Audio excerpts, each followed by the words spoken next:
नमस्कार दोस्तों, अनुपमा भक्ति चैनल में आपका स्वागत है। एक कहावत है कि उगते सूरज को सभी प्रणाम करते, नमस्कार करते। Be salute the rising sun. अंग्रेज भी कहते हैं, उन्होंने भी ये कहा है कि उगते सूरज को प्रणाम करना चाहिए या नमस्कार करना चाहिए। आपने इतिहास में पढ़ा होगा कि ब्रिटिश राज्य में सूरज कभी डूबा नहीं करता था, कभी अस्त होता ही नहीं था। इतना बड़ा साम्राज्य था ब्रिटिश सरकार का। मैंने एक कव्वाली भी सुनी है, चढ़ता सूरज चढ़ता है धीरे धीरे, चढ़ते चढ़ते ढल जाएगा, यानी अंत की ओर। हर कोई, जितने भी आपने धर्म में सुना होगा, सबका कहना है उगता सूरज। ढलते सूरज को कमजोरी का प्रतीक वो लोग मानते हैं और ढलते सूरज को नकारात्मक मतलब मानते हैं कि ढलना यानी उतरना, खत्म होना।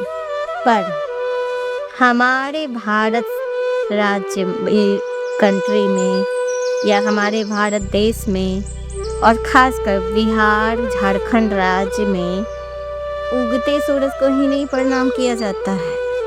हमें उन अस्त होते सूरज को भी नमस्कार करते, दोनों को एक जैसा सम्मान देते। यूरोप के वासी मानते होंगे सूरज का अस्त होना खराब होता है, पर हम भारतवासी सूरज के अस्त होने को भी शुभ ही मानते, अशुभ नहीं मानते। हम भारतवासी ना डूबते सूरज को भी पूजते, उनका भी उतना ही सम्मान देते हैं जितना उगते सूरज का सम्मान करते हैं।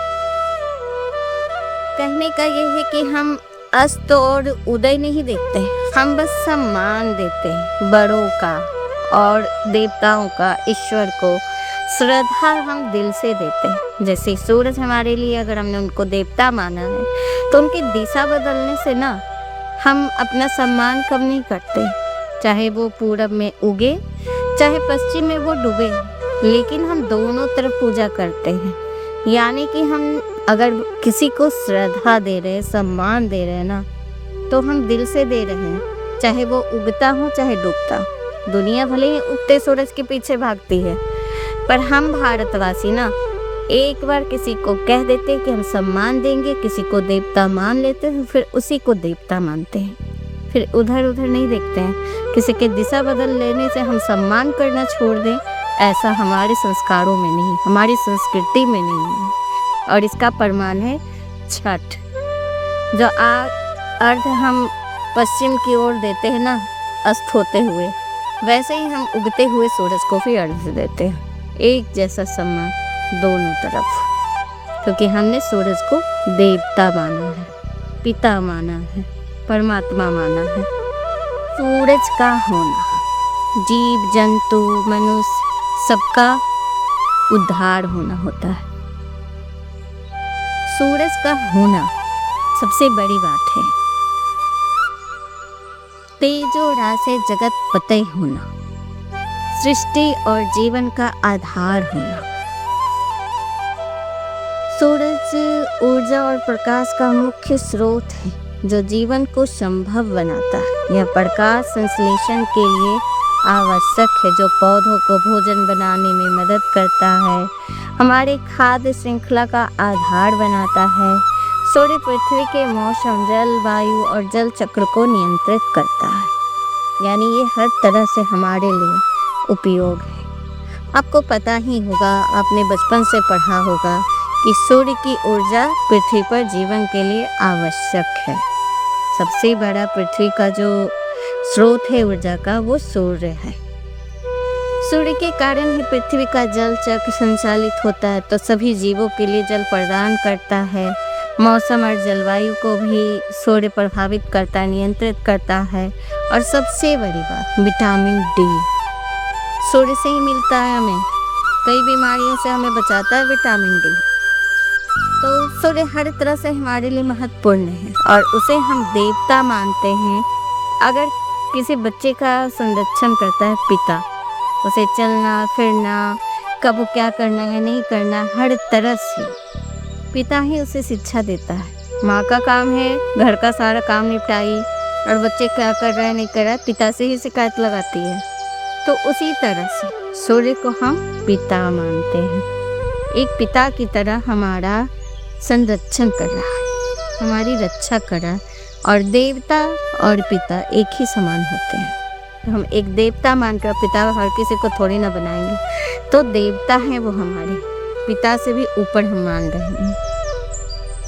इसलिए सूर्य का महत्व बहुत है। और हमारे बिहार झारखंड में तो छठ पूजा ये सबसे बड़ा आस्था है, सूर्य को सम्मान देने का एक तरीका है। ज्योतिषी शास्त्र का माने ना तो सूर्य को आत्मा कारक माना जाता है। ये व्यक्ति के स्वास्थ्य, कैरियर और जीवन पर प्रभाव पड़ता है। वास्तु के अनुसार सूर्य की किरणें और ऊर्जा सकारात्मक लाती है तो घर में समृद्धि ला सकती है। कहते ना हमारा दरवाज़ा जहाँ सूर्य की रोशनी पड़े उगते सूरज की तो बहुत अच्छा होता है, उस घर का लकी घर माना जाता है। तो हर तरह से सूर्य ना हमारे जीवन को प्रभावित करता है और इसीलिए हम पूजते हैं, उनको मानते हैं। अब छठ में हम सूर्य को ही अर्घ क्यों देते हैं, इसका क्या कारण, इसके बारे में हम कोई पूजा पाठ करते हैं ना तो बिना जानकारी के हमें नहीं करना चाहिए। उसके बारे में पता तो होना चाहिए कि हम अगर किसी को देवता मान रहे तो क्यों मान रहे हैं, क्यों हम देते हैं। अब शाम को हम अर्घ देते हैं तो अर्घ तो दे रहे हैं, लेकिन किस लिए दे रहे हैं, क्यों दे रहे हैं सूर्य को। तो हिंदू पर्व छठ पूजा के संध्या अर्घ यानी डूबते हुए सूर्य को अर्घ देने का विशेष महत्व है। धार्मिक मान्यता के अनुसार संध्या के समय भगवान सूर्य अपनी पत्नी प्रत्युषा के साथ रहते हैं। इस कारण इसे प्रत्युषा अर्घ भी कहा जाता है। सूर्य का उदय और अस्त जीवन के उतार चढ़ाव का प्रतीक माना जाता है। डूबता सूरज जीवन की कठिनाइयों को स्वीकार कर आगे बढ़ने की प्रेरणा देता है। उसके अलावा यह भी माना जाता है कि डूबते सूर्य को अर्घ देने से बीमारियों से राहत मिलती है, सुख समृद्धि का आशीर्वाद प्राप्त होता है और संतान की आयु लंबी होती है। और सूर्यदेव उषा अर्घ यानी सुबह को अर्घ देने का महत्व है कि धार्मिक मान्यताओं के अनुसार सुबह के समय जब सूर्य की पहली किरण निकलती है तब पानी में उतरकर अर्घ देने से स्वास्थ्य पर सकारात्मक प्रभाव पड़ता है। सूर्य की पहली किरणों में रोगों को कम करने की क्षमता होती है। ऐसा भी माना जाता है कि इस समय भगवान सूर्य अपनी पत्नी उषा के साथ रहते हैं। सुबह के समय अर्घ देने के बाद ही छठ पूजा पूर्ण मानी जाती है। अब कहने का तात्पर्य है, अब शादी तो एक दो सभी कर लेते थे पहले, धोखे से हो जैसे भी होता होगा उतना तो हमें नहीं पता। अब तो एक ही पत्नी रखना है, राम का मर्यादा पुरुषोत्तम राम का ही पालन करना है। पर कुछ लोग ना पति को सम्मान देते हैं लेकिन पत्नी को नहीं देते हैं, तो उनके लिए है ये ऊपर से ही चला आ रहा है। भगवान ही बताते हैं कि पति पत्नी दोनों को सम्मान दीजिए तभी जीवन में कुछ हासिल होगा, नहीं तो गए। भारत के हर वासी के नस नस में बसा है ये पर्व छठ पूजा।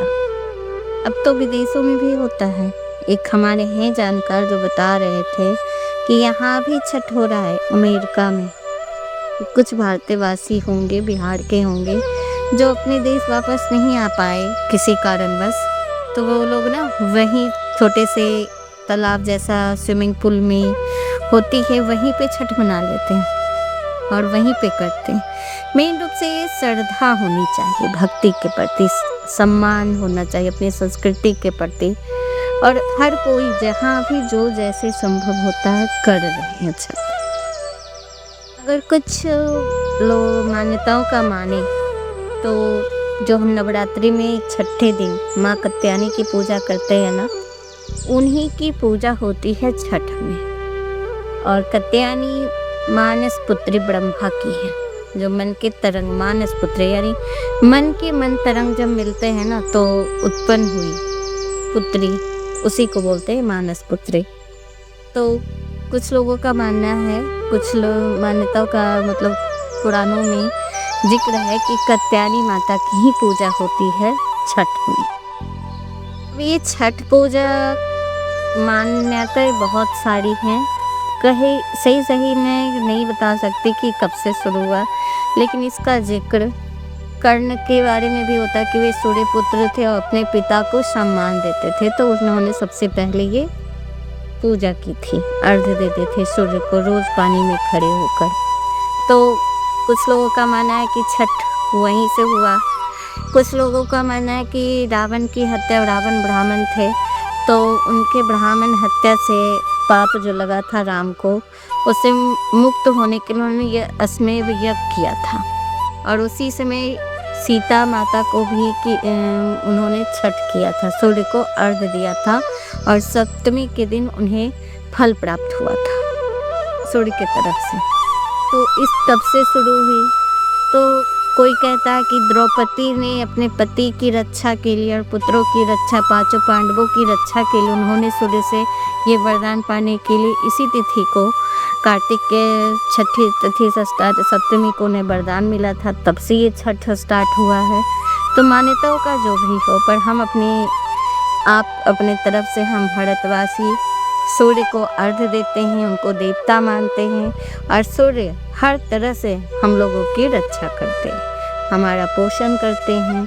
तो एक तरह से हम उनके प्रति सम्मान भी देते हैं और हम अपनी संस्कृति को इसी तरह बचाते हैं और जोड़े रखते हैं। तो छठ बिहार, झारखंड, अब तो कई जगहों पे हो रहा है और कई लोग कर भी रहे हैं इसका सम्मान, तो बहुत ही लोग कर रहे हैं, हर जगह होता है और पूरा विश्व इसको एक दिन मानेगा, ऐसा मेरा सोचना है। अब आगे तो जो भी हो।